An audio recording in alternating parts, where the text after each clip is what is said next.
Parce que sans Wii, sans télé, sans smartphone, sans ordi, je ne sais si la vie vaut encore la peine d'être vécue.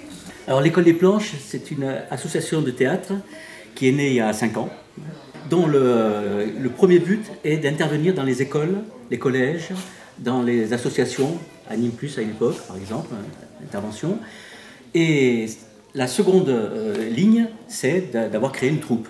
Alors on a une troupe d'adultes, une vingtaine d'adultes à peu près, où on joue du théâtre dit de boulevard en gros, un théâtre de boulevard, Courteline, Feydeau. Et on a une troupe enfants, où il y a 18 enfants, qui justement ont fourni un spectacle absolument époustouflant, hein, ils nous ont épatés. Hein. On savait qu'ils étaient bons, mais là, ils ont été plus que bons. Hein. Et c'est vrai qu'auprès des enfants, notre rôle, il est peut-être double.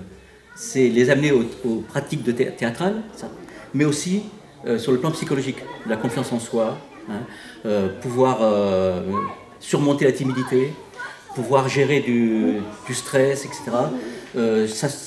D'après les témoignages des parents, ça rejaillit beaucoup sur leur comportement à l'extérieur et à l'école.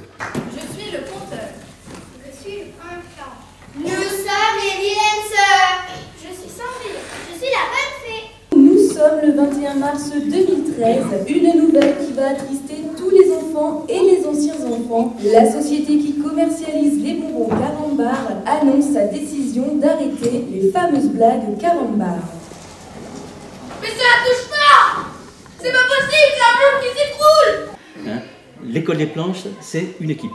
Tout le monde est à sa place et chacun est aussi important que l'autre dans son domaine. Hein, et c'est parce que c'est une équipe qu'on peut fournir un travail d'une telle ampleur, hein, et de nombreux spectacles, puisqu'on a joué 7 spectacles cette année, de janvier à juin. Ça ne peut se faire que si on a une équipe nombreuse, motivée, compétente.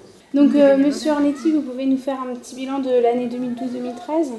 Eh bien, l'année 2012-2013, alors je vais peut-être refléter l'opinion générale, en disant qu'elle était très fatigante pour nous. C'est-à-dire que là, passionnante, mais fatigante. Voilà, passionnante mais fatigante. Là, on n'en peut plus, hein, parce qu'on a vraiment eu beaucoup de choses. Hein. Alors, en gros, on a eu la troupe adulte qui a joué 4 fois. 3 week-ends plus Oui.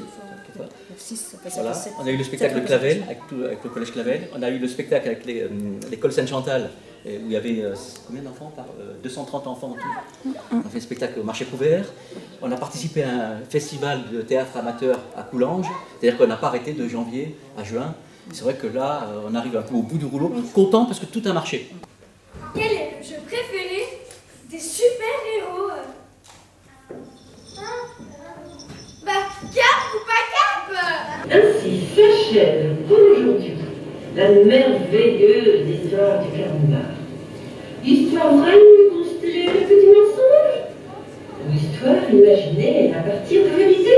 Qu'importe, car les Carambars vécurent heureux et ils eurent beaucoup de mini-Carambars. Je crois qu'on arrive à maturité en 5 ans, c'est-à-dire que là tout est calé, on arrive à une certaine maturité. On a été un peu surpris dans le bon sens par le niveau.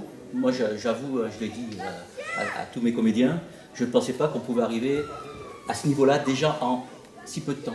C'est-à-dire qu'on est en avance un peu sur le planning de progression, donc on va continuer et puis améliorer tout au niveau technique, au niveau comédien. On a un souci, je crois qu'on le partage tous, de qualité. C'est-à-dire qu'on ne se prend pas au sérieux, on sait qu'on est une troupe vraiment amateur, mais on cherche à aller au maximum de ce qu'on peut faire en qualité. Et tout le monde s'y met, dans tous les domaines.